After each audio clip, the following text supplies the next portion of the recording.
Filósofos, bienvenidos a vuestra orden. En la descripción del vídeo os he dejado una breve explicación de cómo vamos a desarrollar este tema aquí y en los sucesivos vídeos. Así que sin más demora, nos coepi inquisitione. La camorra italiana, las tríadas chinas, la yakuza japonesa y sí, también la infame industria farmacéutica, Big Pharma. Son nombres que asociamos con el crimen organizado, y todos los asuntos en los que están involucradas estas mafias se caracterizan por tener objetivos y métodos de actuación inmorales y poco o nada éticos. Las vacunas son un producto fabricado por la industria farmacéutica, y puesto que lo que aquí está en juego es nuestra salud, conviene investigarlas a fondo para ver si son o no de fiar. Vamos a empezar estableciendo la siguiente afirmación. Al igual que las empresas de armamento no están interesadas en acabar con las guerras, las empresas farmacéuticas no desean en absoluto acabar con la enfermedad. Esto es muy sencillo de entender. Nuestro sistema de mercado se basa en crear empresas a las que paga por atender los problemas. Si no hay problema, no hay negocio, no hay empresa. Por lo que estas industrias serán las primeras interesadas en que los problemas no tengan una solución definitiva. En el caso del sistema médico farmacéutico es mucho más rentable un enfermo crónico que un sujeto sano o un sujeto muerto, por lo que, en beneficio de sus intereses, harán todo lo posible para que los primeros superen en número a los otros dos. El pensador austríaco Ivan Illich, en su libro Némesis médica, lo dejó muy claro. La medicina institucionalizada ha llegado a convertirse en una grave amenaza para la salud.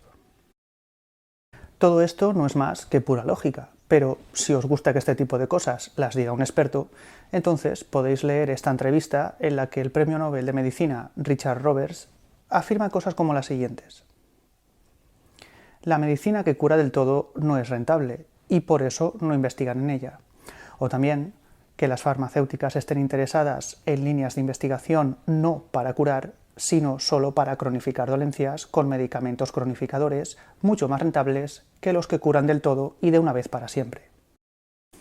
Si preferís que sea un español quien lo diga, entonces veamos las declaraciones que Ildefonso Hernández, director general de Salud Pública durante el gobierno de Zapatero, hizo en el documental sobre Medicados, emitido por La Sexta en abril de 2013. Ildefonso Hernández, tú fuiste director general de Salud Pública con un gobierno de José Luis Rodríguez Zapatero. En política, cuando se toman decisiones sanitarias, ¿se toman siempre teniendo en cuenta criterios médicos o hay otros factores que influyen? La formulación de políticas en todos los ámbitos, en sanidad también, tiene muchas influencias, a veces debidas, a veces indebidas, que hace que las políticas finales no sean las que tendrían mejor utilidad pública. ¿No se piensa en el interés de todos cuando se hace una política sanitaria concreta? No siempre, no siempre. Durante el programa estoy escuchando que la industria farmacéutica ejerce mucha presión. ¿Esa presión es tanta? ¿Es cierta? ¿Es así? La industria farmacéutica ejerce presión en todos los ámbitos sanitarios. Domina la agenda de formación de los médicos, domina la agenda de investigación, domina la agenda pública en sanidad. ¿Qué quiere decir eso? Que la mayoría de actos, medios de comunicación especializados, etcétera, están financiados por ellos. Por poner un ejemplo, un ministro es más fácil que le enseñen un medicamento o una vacuna en una reunión que no que le enseñen un programa de fomento de envejecimiento saludable. ¿Por qué? Porque el envejecimiento saludable, por medio de acciones de fisioterapia, tai chi o cualquier otro programa que mejore su equilibrio, evite las caídas, etcétera, no tiene rendimientos económicos detrás que los defienda tantos como tiene una vacuna. Más claro no se puede decir. Y ya sabéis, quien paga, manda.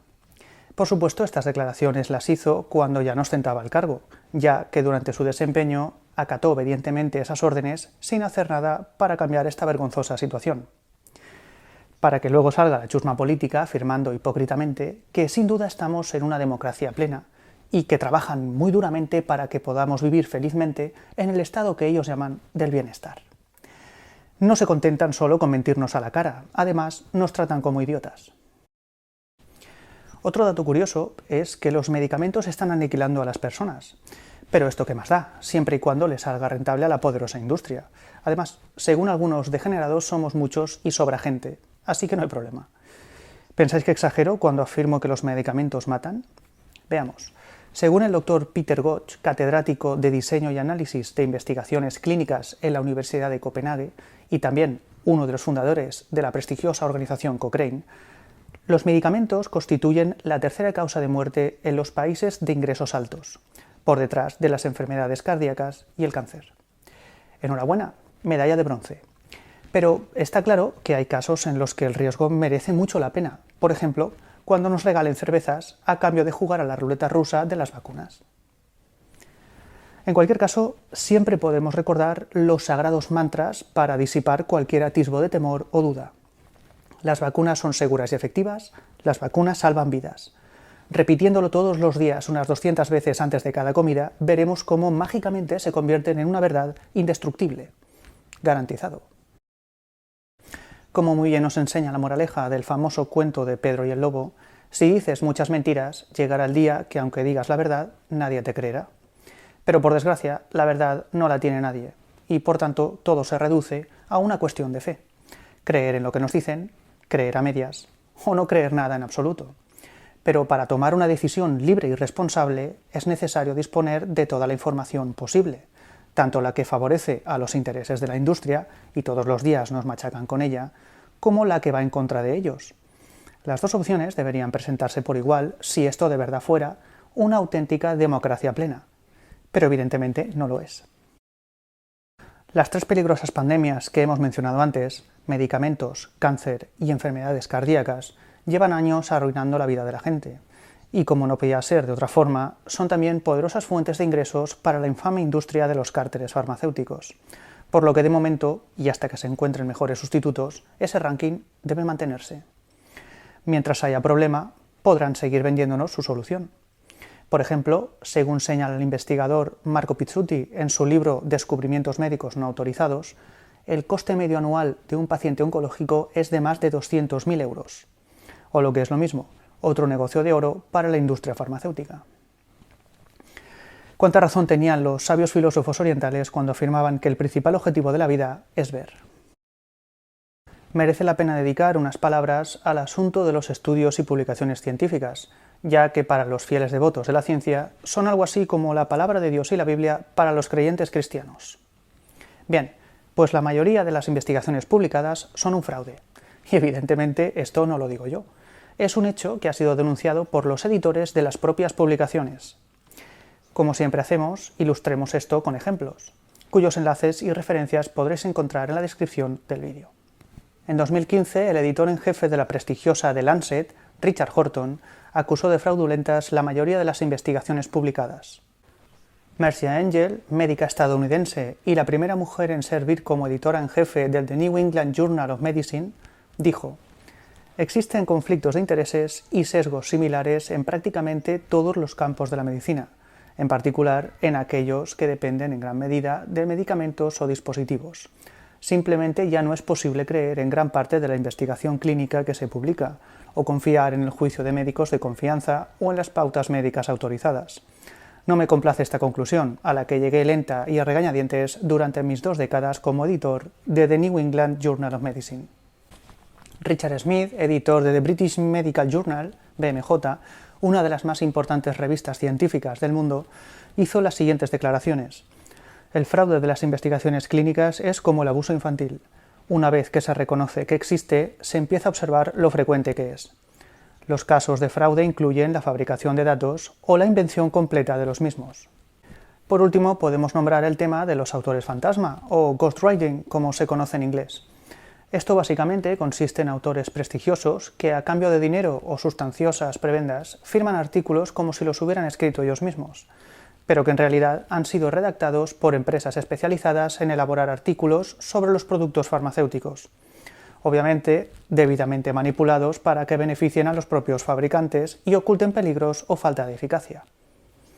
Así es como funcionan las prestigiosas revistas científicas, aunque todo esto tampoco debería sorprender a nadie, sabiendo que la mafia farmacéutica controla la inmensa mayoría de publicaciones especializadas y revistas de divulgación científica, financia proyectos de investigación, concede becas, subvenciones, empleos y también, por supuesto, influye poderosamente en los medios de comunicación de masas.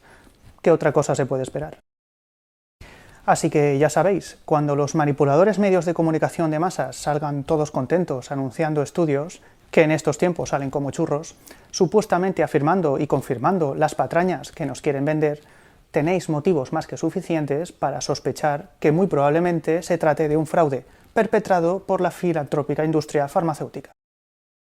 Por desgracia, vivimos en un mundo de profunda ignorancia y es muy habitual, en estos tiempos que corren, que muchas personas nos hagan la pregunta de moda: ¿qué? ¿Ya te has vacunado? Y si por alguna de aquellas decimos que no tenemos ninguna intención de hacerlo, como lógicamente es nuestro caso después de ver cómo funciona todo el cotarro, lo más normal es que se lleven las manos a la cabeza y pongan el grito en el cielo. Incluso no faltará quien sufra un violento brote psicótico y empiece a gritarnos: ¡irresponsable! ¡Nos vas a matar a todos!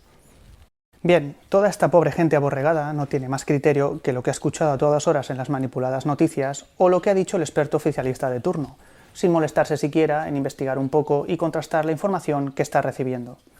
Actúan como si ellos mismos fueran seres omniscientes y estuvieran en posesión de la verdad más absoluta, que los legitima para ir imponiendo a todo el mundo su limitado, subjetivo y manipulado punto de vista, cuando en realidad nadie puede estar seguro de nada, y mucho menos en todo lo que se refiere a las vacunas.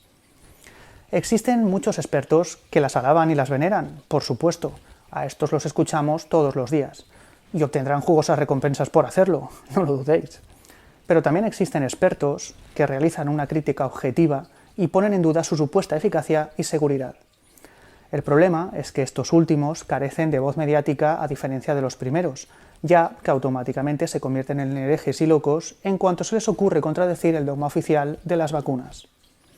Como dice el doctor valenciano Enrique Costa Bercher en su libro Vacunas, una reflexión crítica, la información plural es clave para tomar decisiones libres y responsables, pero esto al parecer no está incluido en nuestra maravillosa democracia plena. Lamentablemente, la gente se deja engañar muy fácilmente y corren el peligro de quedar atrapado sin remedio en un sistema de creencias equivocado.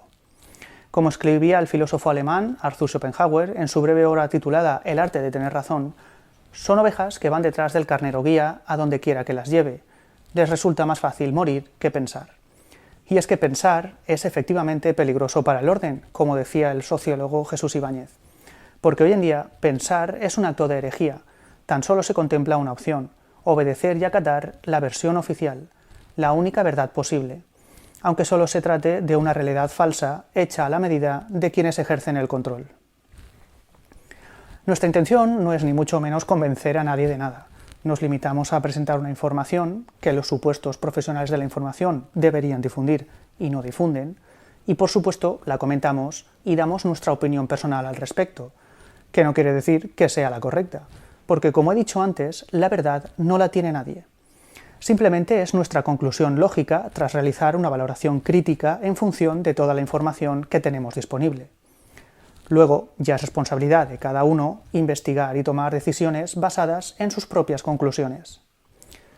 Cuando hay elecciones generales, por ejemplo, sí que se anuncian a bombo y platillo y se retransmiten debates para ofrecer distintos puntos de vista, aunque no sea más que otro teatro, porque saben de sobra que la mayoría de cosas que prometen a sus votantes no las van a poder cumplir cuando lleguen al poder.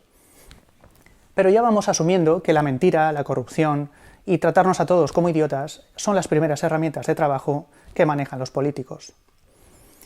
En cambio, en este tema del coronavirus, en el que está tanto en juego, los medios oficiales se limitan a etiquetar como negacionista o antivacunas todo aquello que contradiga el dictatorial dogma oficial, sin plantearse siquiera organizar un debate plural donde todos aquellos expertos que cuestionan la versión oficial puedan tener la oportunidad de defenderse y exponer sus argumentos a la opinión pública. Pero claro, como diría uno de mis colegas, esto implicaría sacar a la luz toda la mierda, cosa que evidentemente no le interesa en absoluto a toda la chusma oficialista que sale beneficiada gracias a una industria sin escrúpulos. Muy bien, pues hasta aquí hemos expuesto la naturaleza de las empresas que nos quieren vender sus productos y el democrático sistema sobre el que se apoyan para lograr sus pérfidos objetivos. A partir del siguiente vídeo entraremos de lleno a valorar el producto en sí, es decir, las vacunas. Filósofos, nos vemos en la segunda parte. Un fuerte abrazo.